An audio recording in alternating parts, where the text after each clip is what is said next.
ইয়াউমা ইয়াফিরুল মারউ মিন আখি ওয়া উম্মিহি ওয়া আবি, কোরআনে আল্লাহ বলেছে ওয়া সাহিবাতিহি ওয়া বানি। যখন মারা যাবেন আপনি জান্নাতি হয়ে গেছেন, কিন্তু আপনার সন্তান নামাজ পড়ে নাই, রোজা রাখে নাই, আল্লাহ চিনে নাই, আলেমদেরকে চিনে নাই, রসুল চিনে নাই, এই জন্য জাহান্নামে যাবে। আপনি এই শিক্ষা কাকে দেন নাই? আপনার হাতে জান্নাতের টিকিট আপনার গলার মধ্যে ধরবে, আপনি বলবেন বাবা এইভাবে আমাকে কেন ধরতেছস, আমাকে কোথায় নিয়ে যাবে একটু চান না, আমি জান্নাতে যাব।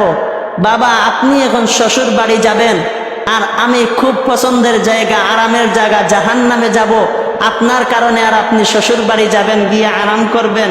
এটা কেমনে হয় বাবা, চলো না আমার সাথে। বলে যাব কোথায়? বলে জাহান্নামে। বলে বাবা দেখ আমি জান্নাতের সার্টিফিকেট পেয়েছি, টিকিট পেয়েছি, আমি জান্নাতে যাব। তোর যখন ফয়সালা হয়ে গেছে তুই যাস না? তোকে তো খুব মহব্বত করেছিলাম, তোকে তো ফোন কিনে দিয়েছিলাম, তোকে তো আমি ট্রাউজার কিনে দিয়েছিলাম, জিন্সের প্যান্ট কিনে দিয়েছিলাম, নেইমার মেসির মতো কাটিং করবে বলেছস, আমি টাকা দিয়েছিলাম। তুই দাড়ি রাখবে না বলেছস, আমি টাকা দিয়েছিলাম, শেভ করে আস। তোকে কত না মহব্বত করেছি। বলে বাবা এই সত্য করেছ বটে, মহব্বত করেছ বটে, তবে আমাকে তো দিন শিখাও নাই, এই জন্য চলো আমার সাথে জাহান্নামে যাবে। বাবা জান্নাতের দিকে টানবে আর সন্তানটা জাহান্নামের দিকে টানবে। এক পর্যায়ে সন্তানটা ওই মা আর বাবাকে টেনে হেসরাইয়া জাহান্নামে নিয়ে একসাথে জাপ দিবে। আমি বলি না সন্তানদেরকে মহব্বত করবা না, এই কথা বলি না, মহব্বত করেন, তবে আখিরাতের কথা চিন্তা করেন। কারণ এই দুনিয়ার জন্য আপনি যার জন্য এই শরীরের রক্তটুকু পানি বানাইয়া গাম জড়াইলেন, এই যে শরীর থেকে গাম বাহির হয়, এইটা তো শরীরের রক্ত পানি হইয়া বাহির হয়।